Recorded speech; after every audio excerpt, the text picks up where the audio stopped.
সমালোচনা যেন কোনোভাবেই পিছু ছাড়ছে না জাতীয় নাগরিক পার্টি এনসিপির। চাঁদাবাজি ও যৌন হয়রানির মতো গুরুতর অভিযোগও উঠেছে দলটির কেন্দ্রীয় নেতাদের বিরুদ্ধে। জেলা উপজেলাগুলোতেও একই চিত্র। এবার বান্দরবানে এনসিপির সব কার্যক্রম স্থগিত করার পাশাপাশি দলটির মুখ্য সংগঠক সার্জিস আলমকে অবাঞ্ছিত ঘোষণা করে ছাত্র সমাজ। এরপরই ক্ষমা চাইলেন এনসিপি নেতা সার্জিস। বিস্তারিত সহকর্মী শাহাদাত রিফাতের রিপোর্টে।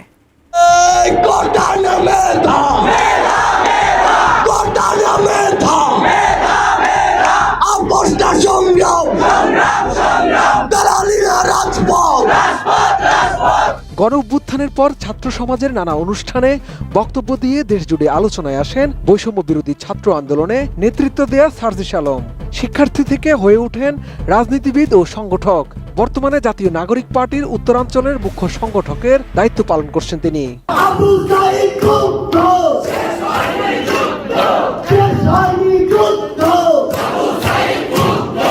জাতীয় নাগরিক পার্টির হয়ে আগামী জাতীয় সংসদ নির্বাচনে হয়তো প্রার্থী হবেন তিনি, যার আভাস পাওয়া যায় তার কার্যক্রমে। বর্তমানে দেশের বিভিন্ন জেলা উপজেলায় জুলাই পদযাত্রায় অংশ নিয়ে আহ্বান জানাচ্ছেন নিজ দলকে ভোট দেওয়ার। এই মুহূর্তে দরকার বিচার আর সংস্কার, এই মুহূর্তে দরকার।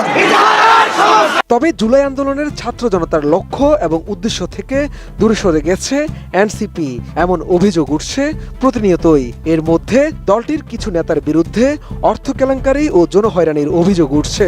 সেই সাথে বিভিন্ন অনুষ্ঠানে সিনিয়র রাজনৈতিক নেতাদের নিয়ে কটূক্তি ও বেফাঁস মন্তব্য করার কারণে তাদের উপর ক্ষুব্ধ হচ্ছেন অনেকে। ইতিমধ্যে বুঝতেই পারছেন আজকের খবরটি কতটা গুরুত্বপূর্ণ একটি খবর। বন্ধুরা চলুন ভিডিওতে আজকে আর বেশি কথা বাড়াবো না, সরাসরি আজকে আমরা চলে যাব মূল ভিডিওতে। আর সেখানে আজকে আমরা দেখবো আজকের খবরের বিস্তারিত। হাসিনা কিন্তু ফিরে আসবে, আওয়ামী লীগ ফিরে আসবে। গোপালগঞ্জ মানে আওয়ামী লীগ, সেখানে নির্বিচারে গণগ্রেপ্তার শুরু হয়েছে। গণগ্রেপ্তার বন্ধ করেন। কাদেরকে খুশি করার জন্য এই গণগ্রেপ্তার শুরু করলেন? আর একটি বিরাজনীতিকরণ করার চক্রান্ত চলছে, আর একটি ১/১১ ফিরে আনার চক্রান্ত চলছে। আমাদের ফারুক হাসান বলেছে যে এনসিপির একজন নেতা লাগামহীন বক্তব্য দেয়। গণঅভ্যুত্থানের আগে আমরা কেউ তাকে চিনতাম? আপনারা চিনতেন? দেখেন আজকে আমি একটা গালি দিই, কালকে ভাইরাল। 18 কোটি মানুষ আমাকে চিনবে, আমাকে নিয়ে মিছিল করবে কয়েকটি দল, তো ভাইরাল হওয়া খুব সহজ হয়ে গেছে। আর অনেকের মধ্যে এই ভাইরাল রোগ শুরু হয়েছে। এই এনসিপির এই নেতা অনৈক্য সৃষ্টি করছে, তার ভাইরাল রোগে পেয়েছে। আমি এনসিপির নেতৃবৃন্দকে বলবো, আপনারা গণঅভ্যুত্থানে ভূমিকা রেখেছেন, ত্যাগ স্বীকার করেছেন, পুলিশের হেফাজতে নির্যাতন নিপীড়নের শিকার হয়েছেন, কিন্তু এই কতিপয় নেতার কারণে আজকে মানুষ আপনাদের নিয়ে প্রশ্ন করার সুযোগ পাচ্ছে। আমরা আজকে বিভক্ত হয়ে গিয়েছি। আমরা যদি এই ফ্যাসিবাদ বিরোধী শক্তি আমরা এইভাবে বিভক্ত হয়ে যাই, কেউ কারোর মুখ না দেখতে চাই, এক দল আরেক দলের বিরুদ্ধে স্লোগান দেয়, মিথ্যাচার করে, ঘৃণা ছড়ায়, তাহলে হাসিনা কিন্তু ফিরে আসবে। এই মুহূর্তে সব থেকে সুখে রয়েছে আওয়ামী লীগ, এই মুহূর্তে সব থেকে আনন্দ উদযাপন করছে হাসিনা, কারণ গণঅভ্যুত্থানের শক্তি কাদা ছোড়াছুরি শুরু করেছি। বন্ধুগণ, আমি সর্বশেষ বলবো, এই যে গোপালগঞ্জে দেখেছেন যে সেখানে এনসিপির নেতৃবৃন্দের উপরে আওয়ামী লীগ হামলা চালিয়েছে, এরপরে সেনাবাহিনী তাদেরকে রক্ষা করেছে, সেনাবাহিনীর এপিসিটি করে তাদেরকে উদ্ধার করা হয়েছে। আমরা সেনাবাহিনীকে সাধুবাদ জানাই। কিন্তু আজকে গোপালগঞ্জে আমাদের গণ অধিকার পরিষদের সভাপতি আমাকে হোয়াটসঅ্যাপে মেসেজ দিয়ে জানালো যে ভাই, আওয়ামী লীগ তো গোপালগঞ্জ থেকে পালিয়েছে, বিভিন্ন জেলায় গেছে, এখন এইখানে গণগ্রেপ্তার শুরু হয়েছে, শিশুকে ধরছে। সমকালের নিউজে এসেছে যে 6 জন শিশুকে গ্রেপ্তার করা হয়েছে, সেখানে নির্বিচারে গণগ্রেপ্তার শুরু হয়েছে। গোপালগঞ্জ মানে আওয়ামী লীগ, এইটা ভুলে যান। গোপালগঞ্জ বাংলাদেশের একটি জেলা। আমরা যদি এইভাবে সবাইকে আওয়ামী লীগ বানিয়ে দিই, তাহলে এই গোপালগঞ্জের মানুষ সবাই কিন্তু বাঁচার জন্য সশস্ত্র প্রতিরোধ শুরু করবে। সেটা কি ভালো হবে? সুতরাং আমি স্বরাষ্ট্র উপদেষ্টাকে বলবো, গণগ্রেপ্তার বন্ধ করেন। বাংলাদেশে আপনি কিন্তু এখনো পর্যন্ত আইন শৃঙ্খলা পরিস্থিতি ঠিক করতে পারেন নাই। কাদেরকে খুশি করার জন্য এই গণগ্রেপ্তার শুরু করলেন? আর পুলিশের চরিত্র তো বদলায় নাই, ঘুষ খাচ্ছে এখনো পর্যন্ত হেফাজতে নির্যাতন করছে। বিভিন্ন জায়গায় থেকে খবর আসে, পুলিশের চরিত্র এই সরকার এখনো পর্যন্ত বদলাইতে পারে নাই। আমি ডক্টর মোহাম্মদ ইউনূসকে বলবো, আপনার দায়িত্ব আমাদের ভিতরে একতা ধরে রাখা। আপনি যদি এই একতা ধরে রাখতে না পারেন, আপনি ব্যর্থ হবেন। এই মুহূর্তে আমরা এক না থাকলে হাসিনা ফিরে আসবে, আমাদের বিভাজনের ফলে আওয়ামী লীগ ফিরে আসবে। সুতরাং এই বিভাজন বন্ধ করার দায়িত্ব সরকারের। এইসব পুঁথিগত সংস্কার দিয়ে কিচ্ছু হবে না যদি আমাদের ব্যক্তি সংস্কার না হয়, আমাদের মধ্যে একতা না থাকে, আমাদের মধ্যে সততা না থাকে, আমরা যদি নৈতিকতা অর্জন করতে না পারি। সুতরাং ডক্টর মোহাম্মদ ইউনূসকে বলবো, আমাদের জনগণের মানসিকতা সংস্কারের জন্য কাজ করুন। এবং এই সরকারের হাতে মানুষ পর্যাপ্ত সময় দিয়েছিল, সুযোগ দিয়েছিল, সরকার সুযোগ পেয়েও সেই সুযোগ কাজে লাগাইতে পারে নাই। 1 বছরে এখনো পর্যন্ত শেখ পরিবারের একজনকেও গ্রেপ্তার করতে পারে নাই। কিসের গণহত্যার বিচার করবে? শুধুমাত্র রায় দিয়ে দিলেই কি গণহত্যার বিচার হয়ে যাবে?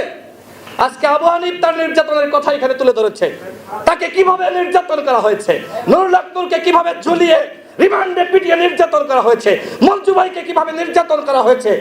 আজকে কেউ কেউ এসে দাবি করছে যে আমরাই সবকিছু করেছি। তোমরা যদি সবকিছু করবা, নুরুল আক্তার, মঞ্জু, আজকে আবু হানিফ, আমির খসরু মাহমুদ চৌধুরী, এদেরকে কেন গ্রেপ্তার করলো? আজকে রাজনৈতিক দলের নেতাদের অর্জনকে, তাদের ত্যাগকে অস্বীকার করা হচ্ছে। আজকে এইভাবে বাংলাদেশকে আরেকটি বিরাজনীতিকরণ করার চক্রান্ত চলছে, আর একটি 1-11 ফিরিয়ে আনার চক্রান্ত চলছে। আমি বাংলাদেশের সমস্ত রাজনৈতিক দলকে বলবো, এই বিভাজনের পথ দূরে ঠেলে ঐক্যের পথে হাঁটুন। ঐক্য ছাড়া দেশকে বাঁচাতে পারবেন না। এইবার অভ্যুত্থান হয়েছে, আগামী 50 বছরেও কিন্তু এরকম অভ্যুত্থান আর পাবেন না। সুতরাং আমাদের হাতে সর্বশেষ সুযোগ এসেছে। এই সুযোগ প্রত্যেকটা রাজনৈতিক দলকে কাজে লাগাতে হবে, সরকারকে কাজে লাগাতে হবে, সবাইকে মিলে আমাদের দেশটা গঠন করতে হবে। আর সেই দেশ গঠনে আইনজীবী অধিকার পরিষদ কাজ করছে। আমাদের সংখ্যা হয়তো সীমিত, কিন্তু গণ অভ্যুত্থানে যেভাবে তারা ভূমিকা রেখেছে, আমরা কিন্তু অন্য কোনো বড় আইনজীবীর কাছে যাই নাই যে নুরুল আক্তারের জামিন করাইতে হবে। আমাদের এই এরশাদ সিদ্দিকী, আমাদের এই খালিদ হাসান, তারাই কিন্তু তার মুক্তির জন্য কাজ করেছে, জামিনের জন্য কাজ করেছে।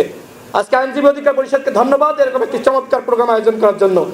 রাতে কথা হয়েছিল আসিফদের সাথে, পরবর্তীতে আমি সকাল 8টায় ধানমন্ডি থেকে রওনা দিই। যেহেতু আমাদের কর্মসূচি ছিল আমরা সকাল 11টা থেকে শহীদ মিনার থেকে গণভবনে যাব ফ্যাসিস্ট হাসিনাকে উৎখাত করার জন্য। সেই জন্য আমার মনে হয়েছে আমি যদি একটু আগে যেতে পারি, সেক্ষেত্রে ওখান থেকেই যদি কোনো একটা কাউকে ফোন দিয়ে মেসেজ দিতে পারি, মানুষকে উৎসাহিত করতে পারি, তার প্রেক্ষিতে আমি সকাল 8টা সাড়ে 8টার দিকে আমি বকশীবাজার মোড়ে আসি। বকশীবাজার মোড়ে আসার সাথে সাথেই আমার সাথে ছাত্রনেতা অবি, রাকিব সহ 8 জন ছিলাম আমরা। আমি বকশীবাজার মোড়ের সাথে আসার সাথে সাথে আমাকে পুলিশ গ্রেপ্তার করে শাহবাগ থানা নিয়ে যাওয়া হয়। তখন আমি শহীদ মিনার তাকাই দেখছিলাম শুধু চারিদিকে পুলিশ, র্যাব, বিজিবি, সেনাবাহিনী এবং অ্যালোপাথের গুলি, কোনো মানুষ নাই কিন্তু গুলি ছুটছে। পরবর্তীতে শাহবাগ থানা নেওয়ার পর আমাকে বেধড়ক নির্যাতন করে এবং এমন কোনো কনস্টেবল থেকে শুরু করে এমন কোনো লোক নাই যে সে চর থাপ্পড় ঘুষি দেয় নাই। আমাকে মাটিতে শুয়ে ফ্লোরে রেখে তাদের বুট দিয়ে লাথি দিয়েছে। তা আমি অচেতন অবস্থায় পড়েছিলাম এবং পরবর্তীতে 11টা বা 11:30টার দিকে শাহবাগ থানার ওসি অপারেশনের দায়িত্বে ছিলেন আরশাদ, তিনি এসে আমার অকথ্য ভাষায় গালালি করছে, আমার বাবা মা তুলে সবাইকে তুলে, এবং আমাকে বলছে যে তোদের 6 জন সমন্বয়কে এর আগে ডিবিতে নিয়ে যাওয়া হয়েছে, শেখ হাসিনা তোদেরকে অনেক মায়া দেখাইছে, কিন্তু তোদের অনেক তেল বাইরে গেছে, তোদের ছেড়ে দেওয়ার পর তোর আরো বেশি শেখ হাসিনার বিরুদ্ধে লড়াই করো, শেখ হাসিনার পতন আন্দোলনে কাজ করো, এইগুলো বলে পাশে অনেক বাজে বাজে ভাষায় গালি দেয়। পরবর্তীতে আমাকে শাহবাগ থানা থেকে বলা হয় যে ওরা ক্রস ফায়ার দিতে হবে, এটা কথা বলে আমাকে সিডিটিসিতে নিয়ে যাওয়া হয়, কাউন্টার টেররিজম ইউনিট। তখন আমি যখন যাচ্ছিলাম রাস্তায় ওইভাবে মানুষজন নাই, মোড়ে মোড়ে সব সেনাবাহিনী, পুলিশ বা বিভিন্ন বাহিনী গোয়েন্দা সংস্থা। তো সিডিটিসিতে নিয়ে যাওয়ার পর আমাকে দোতলার একটি রুমে নিয়ে আমার হাতে হ্যান্ডকাপ তো আগেই ছিল, আবার হাতে হ্যান্ডকাপ পরায় পিছনে নেয়, চোখ বাঁধে এবং আমাকে হাঁটু গেড়ে, আমরা ছবিতে যেভাবে দেখতাম মুক্তিযুদ্ধের সময় মুক্তিযুদ্ধটাকে ধরে ধরে নিয়ে এসে হাঁটু গেড়ে বসা এভাবে রাখতো। তো 1-2 হাত আজ আমার পিছনে, চোখে আর নাক, চোখ এবং নাক দুইটার সাথে একসাথে করে গামছা দিয়ে বেঁধে রাখছে। আমি বসেছিলাম, আমার নিঃশ্বাস নিতে কষ্ট হতো। তো চোখ খুলেই দেখতাম যে একজন পিস্তল নিয়ে দাঁড়িয়ে আছে, লোড করে গুলি করে মেরে ফেলবে। তো একজনকে গালি, আরেকজন অফিসার আরেকজনকে গালি দিচ্ছে, কেন মারতেছে না। তো এরকম অবস্থায় তো আল্লাহর কাছে বলতাম যে এখন মারা গেল তো আব্বা মা কষ্ট পাবে, বা ভাবতাম যে বাংলা ব্লগের কর্মসূচি, কমপ্লিট শাটডাউন কর্মসূচি, এত কর্মসূচিতে এদেশের কৃষক থেকে শুরু করে একটা রিক্সা চালক যারা আমাদের বাংলা ব্লকের কর্মসূচিতে বিস্কিট দিয়েছে, এখন সিএনজি চালক কিনা আমাদের পানি খাওয়াইছে, যারা আমাদের অভিভাবক যারা সবসময় আমাদেরকে আন্দোলন বিমুখ করতো, রাস্তা যাতে না করতো, সে অভিভাবকরা রাস্তা আসছে, সকল শ্রেণী পেশার মানুষ রাস্তা আসছে, এতগুলো শহীদ হয়েছে। অলরেডি আমরা তখন প্রায় 1000-এর অধিক শহীদ আমরা শুনতে পেয়েছি। এতগুলো মানুষ শহীদ হয়েছে, শেখ হাসিনা থেকে আমরা কি এবার মুক্ত হবো না? ধন্যবাদ প্রিয় দর্শকবৃন্দ, আমাদের ফুল ভিডিওটি দেখার জন্য আপনাকে জানাই অসংখ্য ধন্যবাদ। তো বন্ধুরা, আজকের এই নিউজটি দেখে আপনাদের কি মতামত অবশ্যই কমেন্ট বক্সে কমেন্ট করতে ভুলবেন না। আর হ্যাঁ, এমন নিত্য নতুন আপডেট খবর সবার আগে পেতে চাইলে এখনই আমাদের এই পিচ্চি সাকিব ইউটিউব চ্যানেলটি সাবস্ক্রাইব করুন। ধন্যবাদ।